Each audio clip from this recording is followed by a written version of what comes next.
जी महाराज जी, प्रायः देखा जाता है कि जो लोग प्रभु को नहीं मानते आस्तिक लोगों से ज्यादा मानसिक रूप से मजबूत होते हैं, अधिक प्रगतिशील एवं सुखी होते हैं। महाराज जी। आप उन्नति किसको समझते हैं? केवल जी करके, रुपए कमा करके, भोग सामग्री भोग करके, या यहाँ के पदों को प्राप्त कर लेना, केवल इतने समझते हैं क्या? यही उन्नति है? क्या आप इतना मानते हैं कि जन्म हुआ और जब तक मरण हुआ बस इतना ही जीवन है? अगर इतना ही मानते हैं तो फिर हम आपको उत्तर नहीं दे पाएंगे। अगर आप ये मानते हैं कि जीव भगवान का अंश है और वो बहुत काल से अपने कर्मानुसार भ्रमित होकर के भटक रहा है, इस बार उसे मनुष्य का जन्म मिला है कि वो ऐसे सत्य आचरण करे जिससे समाज को भी सुख हो, अपने को भी सुख हो और अपनी सदगति हो जाए, हम भगवत तत्व को जान जाए या भगवान को प्राप्त हो जाए। आप डॉक्टर हो, बहुत बुद्धिमान हो गए, क्योंकि डॉक्टर तो बुद्धिमान होते हैं। क्या आप अपने को जान पाए हो आज तक? फिर आपकी बुद्धि कितनी बुद्धिमान है आप खुद अनुमान लगा दीजिए। ये हम आपको नीचा दिखाने के लिए नहीं बोल रहे, आपके प्रश्न का उत्तर दे रहे हैं। जो आपकी बुद्धि ने पार्थिव महिमा को देख करके भागवतिक महिमा पर लघुता का भाव देखा। आप डॉक्टर हैं, आपके पास कोई आज तक मशीन है भारत अमेरिका कहीं भी आपने मन को देखा है? मन का एक्सरा, मन का अल्ट्रासाउंड, मन की कोई भी मशीन के द्वारा जांच की, हाँ ये मन फंसा, देखा है ना? तो है ना मन। आप ये मानते हैं ना कि बहुत जन्मों से हमारा जन्म हो रहा है? मानना पड़ेगा। इसलिए कि छोटा बच्चा जो गर्भ के बाद पैदा होता है, जब माँ के स्तन लगाए जाते हैं तो पीना सीख, किसने सिखाया? किसी डॉक्टर ने सिखाया या मास्टर ने सिखाया? ऐसे उसको करो, वो भयभीत होकर रोने लगेगा, इसका मतलब इसका परिचय है भय से। ऐसे करो, वो किलकारी माँ, इसका मतलब प्यार का परिचय है, मतलब पुराना है, वर्दी नई है इसकी। बच्चा नया शरीर धारण किए है, लेकिन वो बच्चा नहीं जो अंदर है, वो भगवान का अंश है। हाँ, अब तुम्हारे प्रश्न पे आते हैं। जीव के दो कर्म होते हैं, एक शुभ कर्म होते हैं, एक अशुभ कर्म होते हैं। जब हमारे शुभ कर्म का नंबर आता है तो चाहे जितना तुम पाप कर रहे हो तुम्हें दुख नहीं होगा, तुम्हारी उन्नति होती चली जाएगी, तुम्हारी सारी की सारी बातें बनती चली जाएंगी। और जिस समय तुम्हारा शुभ कर्म नष्ट होगा और वर्तमान का पाप और पीछे का पाप जो आपका जमा है, धज्जियां उड़ जाएंगी। ठीक से धर्मात्मा पुरुष अच्छे भाव से चल रहा है, कोई पाप नहीं कर रहा, पर पूर्व पाप का कर्म उसके ऊपर लागू हो चुका है। अब वो कितना भी सुकृत करे, अब उसको दुख, असफलता, विपत्ति ऐसा दिखाई देगा, पर वो हृदय से मजबूत होता चला जाएगा। सहता, अगर उसको सही सलाहकार ना मिला तो टूट सकता है, नहीं तो हृदय से मजबूत होता चला जाएगा। और जिस दिन उसका वो पाप नष्ट हुआ और पीछे का सुकृत मतलब पुण्य और इस समय का सुकृत एकदम वो प्रकाशित हो जाएगी। कल ये दुकान में बैठे अमुक कार्य कर रहा था, आज ये हो गया। समझ रहे हो? ये कर्मों का हिसाब है। एक जैसे किसी को आखिरी बिल्डिंग पे ऊपर चढ़ाया जा रहा हो अपराधी को, तो ये मत समझो कि इसको हवा देने जा रहे हैं, ऊपर से पटकने जा रहे हैं नीचे। तो पापाचारी को जब आप उन्नतिशील देखना ना, तो समझ लेना ये ऊंचाई से जाके ऐसा पटका जाएगा, किसी काम का नहीं रहेगा। तो हमारी बात प्रार्थना मान लीजिए, इस असत खिलौने को आप खिलौना मत समझिए। दूसरे उदाहरण में आप ज्यादा बुद्धिमान है इसलिए समझ सकते हैं। आपको जैसे इस देश में भेजा गया है, यहाँ सब कुछ आपके पास है, लेकिन जहां से भेजा गया उस देश में जब आपके जाने की तैयारी होगी तो यहाँ का एक बाल भी नहीं ले जा पाओगे। बुद्धिमान कहे जाओगे? यहां से जब तुम्हारा ट्रांसफर होगा तो यहाँ का एक बाल भी नहीं ले जा सकते तुम, सुई की नोक भर कुछ नहीं ले, तो बुद्धिमान कहे जाओगे?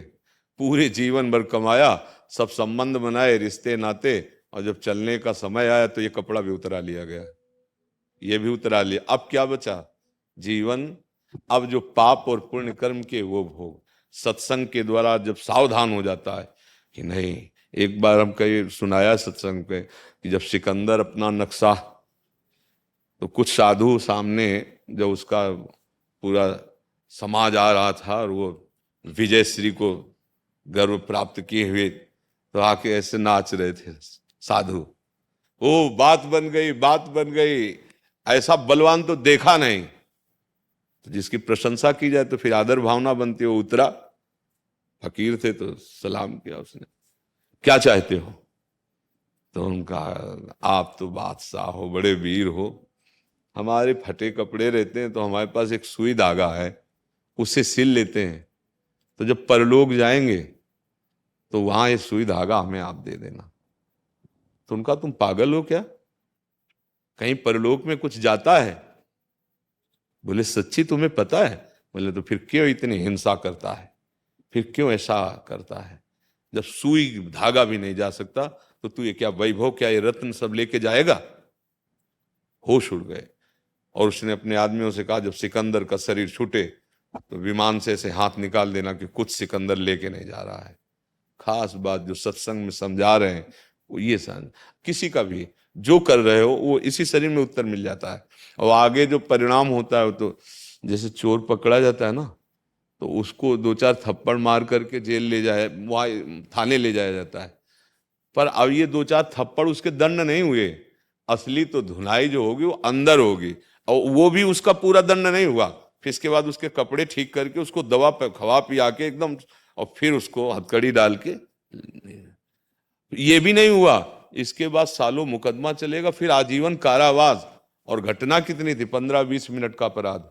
जैसे लोग कह देते ना कि भगवान इतने जन्म क्यों चलाते हैं?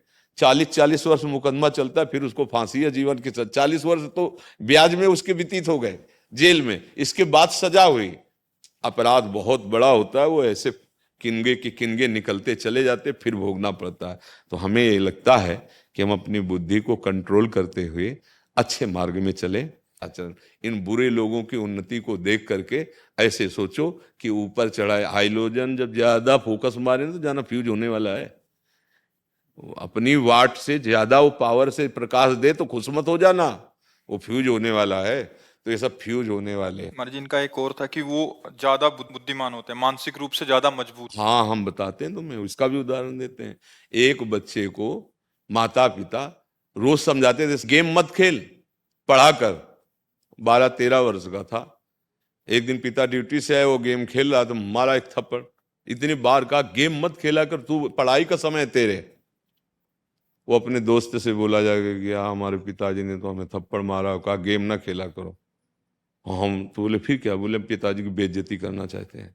बोले कैसे करोगे? तो दोस्त ने कहा हम बताते हैं, एक छोटा सा कैमरा लो, जहाँ तुम्हारे मम्मी पापा रहते हैं ना, वहीं इसको फिट कर दो, और बस तुम वो हमको दे दिया करना, हम उसको वायरल कर देंगे, भारी बेइज्जती हो जाएगी। और उनके जो रिश्तेदार नातेदार मित्र थे वह बोले यार तुम अभी पैसा कमाने के लिए अब ये धंधा शुरू किया है? उनका ऐसा क्या? उनका ये क्या है? तो उनका ये कैसे हो सकता है, क्योंकि तो गृहस्थ में पति पत्नी हो तो धर्मयुक्त, कोई पाप तो है नहीं। रिपोर्ट की उन्होंने। अब जो वहां से पुलिस, ये घटना है, कोई कथा नहीं है। जब पुलिस आई ना तो उसने पूछा आपके घर कौन आता है? बोले 1 महीना से तो कोई रिश्तेदार भी नहीं आया, कोई नातेदार भी नहीं आया, कोई मित्र भी नहीं आता, बस हाँ मैं हमारा बेटा है। बेटे से पूछा तो बिल्कुल सर हम ऐसा। अब ज्यादा उससे खुल के पूछ नहीं सकते, तो एक नजर होती है, वो नजर में लगा कि इसी में कुछ कम है, तो उनका सुनो हम जानते हैं कि तुम्हारे पापा तुमको डांटते होंगे, तुमने पापा को ऐसा। बोले हाँ हमने इसीलिए किया वैसा। कहाँ रखा है? तो दिखा दिया, एक हिरन जैसा बाजार से लाया था और उसी में से फिट किए। कितनी बड़ी बुद्धि है, पर किस काम में आई ये बुद्धि? अपराध में काम में आई। बुद्धि तो भगवान ने दी है, लेकिन बुद्धि का प्रयोग कहाँ है? दूसरों को दुख देना, नीचा दिखाना, अपमान करना, हिंसा करना। अगर इसी बुद्धि को सद्बुद्धि में बदल दिया जाए, सत्कार्य में। आपके पास पैसे तो हैं लेकिन खर्चा कहाँ कर रहे हो? तो इसका मतलब थोड़ी कि दूसरों का विनाश करना, पापाचरण करना, दूसरों की चोरी कर लेना, ये कोई बुद्धिमत्ता है क्या? उस बुद्धि का दुरुपयोग है। तो दुरुपयोग का फिर तो फल दुरुपयोग, आपका आपके साथ भी दुर्व्यवहार होगा समय पे। छोटे छोटे बच्चों को इतना ज्ञान है कि अभी हम लोगों को उतना ज्ञान नहीं है। आप देखो छोटे छोटे बच्चों को इतना, तो भगवान ने बुद्धि दी है, उसका प्रयोग किधर हो रहा है? गलत प्रयोग कर रहा है, तो इसके लिए बड़ाई थोड़ी उसकी दी जा सकती है।